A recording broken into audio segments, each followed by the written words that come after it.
Hello students, class 7th subject science chapter 12 motion and time. बच्चों, आज हम आपको इस वीडियो में प्रीमिड टर्म के चैप्टर 12 मोशन और टाइम के बुक वर्क को एक्सप्लेन कराएंगे। तो सभी बच्चे बहुत ध्यान से देखेंगे और समझेंगे। ओके बच्चों, तो चलिए बच्चों स्टार्ट करते हैं। Multiple choices question. First MCQ है बच्चों आपका, dash is the SI unit of speed. भाई जो स्पीड की एसआई यूनिट होती है वो क्या है? मीटर पर सेकंड या किलोमीटर पर सेकंड या किलोमीटर पर आवर्स या मीटर पर मिनट। ठीक है, तो जो स्पीड की एसआई यूनिट होती है वो होती है मीटर पर सेकंड।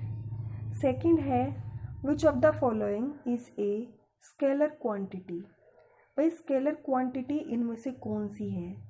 स्पीड, डिस्टेंस, टाइम या ऑल ऑफ दीज। तो जो स्केलर क्वांटिटी होती है इनमें से वो सभी होंगी, यानी कि ऑल ऑफ दीज होंगी। आगे है third point, which of the following relation is correct. Which of the following relation is correct, यानी कि इनमें से कौन सी रिलेशन सही है? Distance into speed into time, speed equal to time into distance, distance equal to speed multiply time, speed equal to distance multiply time. तो इनमें जो करेक्ट है वो आपका third option distance equal to speed into time होगा। आगे है fourth question, a repetitive motion which takes place at equal interval of the time is called. यानी कि जो रिपीटिव मोशन होता है किसी भी स्थान पर एक समय के अंतराल के बाद फिर दोबारा से, तो उस मोशन को क्या कहा जाता है? वो होता है आपका पीरियोडिक मोशन। क्या होता है? Periodic motion. आगे हम बात करते हैं, if A car travel a distance of 75 km in 2 hours at uniform speed, its speed expressed in meter per second is। यानी कि एक कार है जो ट्रेवल कर रही है कितनी डिस्टेंस से? 75 किलोमीटर इन पर आवर्स। ठीक है, 75 किलोमीटर इन 2 आवर्स, यानी कि 2 घंटे में वो 75 किलोमीटर ट्रेवल कर रही है यूनिफॉर्म स्पीड में। तो इसकी स्पीड मीटर पर सेकंड में पूछी है, तो इसकी स्पीड जो हम निकालेंगे वो distance into speed, distance equal to speed into time की हेल्प से निकालेंगे। ठीक है, तो वो आ जाएगी आपकी 37.5। आगे है नेक्स्ट क्वेश्चन है हमारा question number 6, time period of A pendulum does not depend upon. यानी कि जो टाइम पीरियड होता है पेंडुलम का वो किस चीज़ पर डिपेंड नहीं करता है? वो एम्पलीट्यूड पर डिपेंड नहीं करता है। ठीक है, सेवेंथ है आपका, 1 डिकेड इज इक्वल टू। यानी कि एक डिकेड कितने के बराबर होता है? 100 ईयर्स के, 10 ईयर्स के, 1 ईयर्स के, 1000 ईयर्स के। तो वो होता है 10 ईयर्स के इक्वल होता है। आगे हम बात करते हैं question number 8, which plotting a graph one must takes care to plot. तो इसका आंसर जो होगा वो आपका नन ऑफ दीज होगा। क्या होगा? None of these. Question number 9 है हमारा, if the distance the graph is a curve line. यानी कि डिस्टेंस, टाइम और डिस्टेंस के बीच में जो ग्राफ है उसमें जो कर्व लाइन है वो किस किस में है? फर्स्ट ऑप्शन होगा इसका answer, a non uniform speed is maintain by the object. यानी कि जो नॉन यूनिफॉर्म स्पीड होती है वो मेंटेन करके रखती है ऑब्जेक्ट को, ऑब्जेक्ट की स्पीड को। आगे है हमारे फिलअप्स हैं, इनमें फर्स्ट फिलअप आता है हमारा dash of object help us to decide which one is moving faster than the other. तो ये होता है रिलेटिव वेलोसिटी। क्या होता है? Relative velocity. सेकंड है हमारा a dash measure the speed at which a vehicle is travelling. जब कोई व्हीकल्स ट्रेवल करता है तो उसकी स्पीड को किस चीज़ से मापते हैं? स्पीडोमीटर से। थर्ड है हमारा if the distance time graph is a curve line then its speed is dash. तो वो होती है हमारी नॉन यूनिफॉर्म स्पीड। क्या होती है? नॉन यूनिफॉर्म स्पीड होती है। फोर्थ फिलअप है हमारा the SI unit of time, यानी कि टाइम जो होता है, टाइम उसकी एसआई यूनिट क्या है? तो उसकी एसआई यूनिट होती है सेकंड। क्या होती है? सेकंड। आगे बात करते हैं फिफ्थ फिलअप्स की। The largest sundial in the world is dash and built it. यानी कि जो सबसे बड़ा सनडायल होता है संसार में वो कहाँ पर है? जंतर मंतर में। और ये कहाँ पर स्थित है? वो है ये जयपुर में। ठीक है। आगे हम बात करते हैं सिक्स्थ फिलअप की। Dash is a pictorial representation of two variable quantities. यानी कि दो वेरिएबल क्वांटिटीज को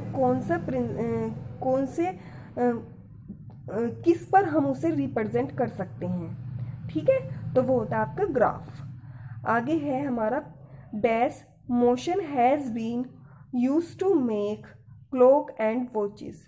यानी कि क्लॉक और वॉचेस में किस चीज़ मोशन होने के लिए किस चीज़ का यूज़ किया जाता है, मतलब मोशन जो होता है उसको क्या कहा जाता है? वो होता है पीरियोडिक। क्या होता है? किस टाइप का मोशन होता है? पीरियोडिक मोशन होता है, यानी कि वॉच में या फिर क्लॉक में। 8th पॉइंट है हमारा atomic clock make use to dash. यानी कि जो एटॉमिक क्लॉक होती है उसे किस काम के लिए या उसका किस काम में यूज़ किया जाता है? As they give accurate time with minimum errors.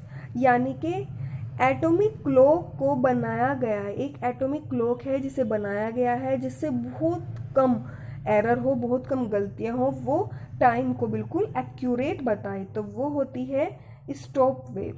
क्या होती है? Stop wave. आगे है number 9 dash is the maximum displacement of the Bob from mean position. ठीक है, तो ये होता है हमारा एम्पलीट्यूड। क्या होता है? एम्पलीट्यूड। आगे हम बात करते हैं ट्रू और फॉल्स की। When you travel by a train the person sitting next to you in the motion with respect to you.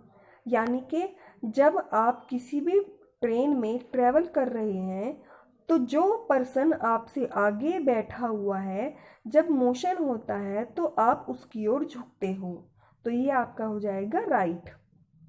आगे speed is the number of oscillation per unit time.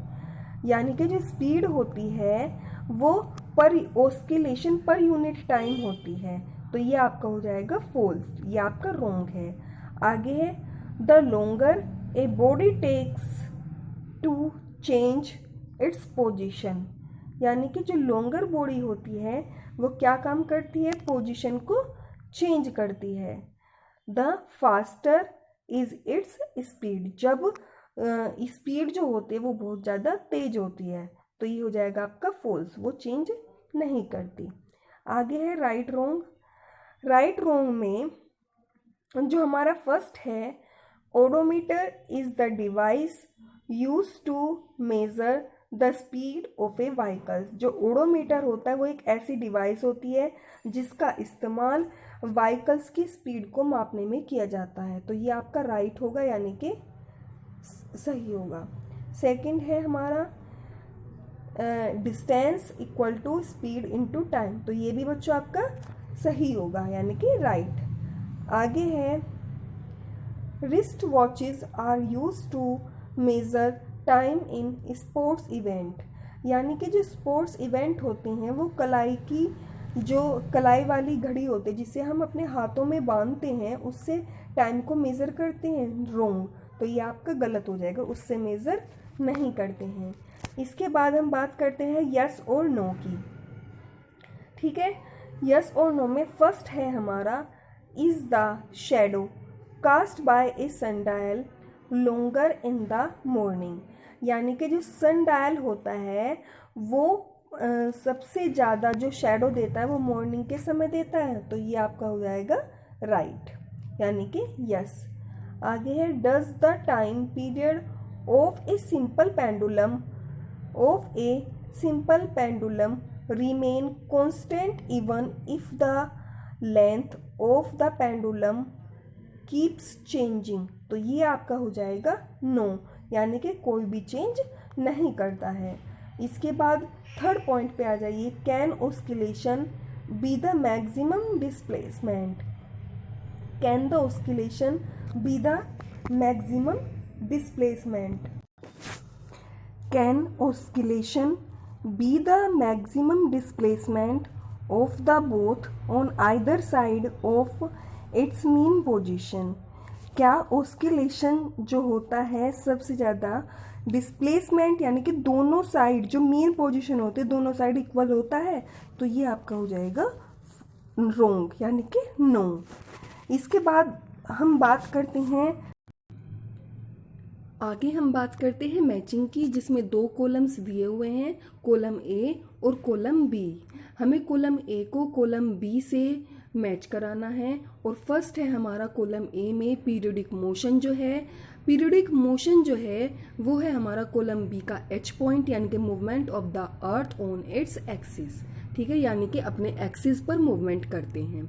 आगे non periodic motion होता है हमारा column B का जो beating of A drum है, यानी कि जब ड्रम को हम बीट करते हैं वो नॉन पीरियोडिक मोशन होगा। आगे आ जाइए कॉलम ए का थर्ड पॉइंट, यानी कि टाइम क्या है, जो टाइम है वो हमारा डी ऑप्शन है कॉलम बी का, यानी कि गैप बिटवीन टू इवेंट्स, यानी कि दो इवेंट्स के बीच में जो गैप होता है वो आपका टाइम कहलाता है।